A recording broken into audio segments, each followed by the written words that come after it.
Hi everyone, this is Bobby Seagroat and this is the first of my series of pattern cutting videos.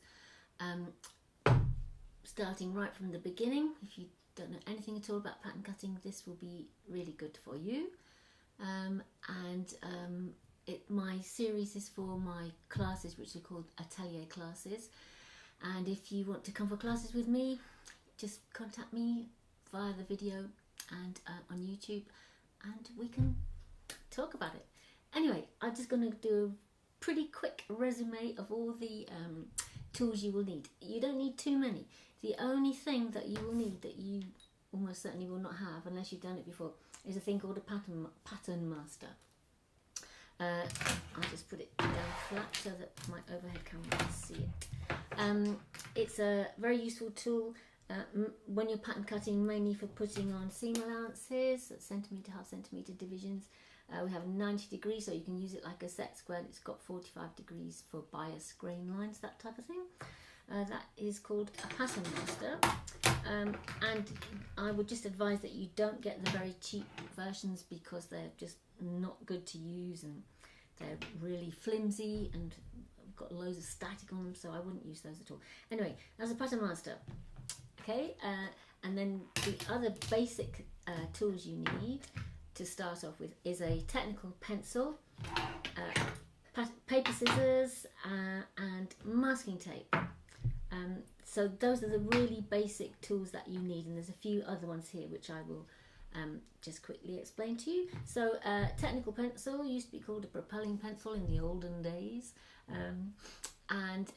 basically the good thing about this is that it always has a point. You don't have to be sharpening it, and pattern cutting cannot be done with a nasty blunt pencil. Please, no, not good. Nice point always. That's really important, because if your blunt pencil is like, I don't know, 2 or 3 millimeters wide, that will affect the accuracy of what you're doing, of your work. So technical pencil, paper scissors. These are available from a couple of companies. I use this sort because the big chunky ones, are not so good for seeing accurately what you're doing. So there's a couple of companies do these, and they've got much thinner blades, so they're nicer to use, and you can be a bit more accurate with them. Paper scissors. Do not use your fabric scissors for cutting paper. No, other way around. Yes. Do not use your fabric scissors for cutting paper, because it will blunt them very quickly. Okay, and then the only other basic thing you need is some masking tape, because sellotape is not good, because you can't really peel it off without tearing everything, so masking tape is the thing to use. Okay, so other basic items you will need, well, you don't have to have these right at the beginning. The ones I've just explained to you are your basic set. So we have some pattern notches, a thing called an awl, A-W-L, that's for making little holes, pattern notches, and a tracing wheel. Nearly dropped it then. This is for tracing through elements of your pattern as you're making it onto a fresh piece of paper, if you need to make a new pattern. Tracing wheel. It has very sharp needle points. Little erasers, pencil erasers I call them, because you can use them like a pencil. You can get really close up to any line to rub out the bit that's wrong. Okay, and there's an even finer one there, but these are really useful.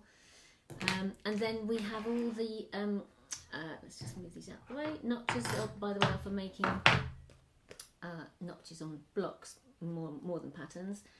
So I can lend you these if you come for classes here. That's no problem. You don't need to buy them straight away. And then we just have various different rulers here, which I can lend you. It's no problem. You don't have to carry loads of those things around. And then pattern weights. These are an old set of scale weights here, and lovely flat beach stones, which will do just as well. Anything that's heavy and small will be brilliant for weighing down your patterns as you're making them, or holding down the draft, or one of those kind of functions. So yeah, that's it, folks. My 5 minutes is up. If you want to come for classes with me, give me a ring, contact me via the YouTube video, and yeah, we can talk about it. So yeah, thank you very much. Bye.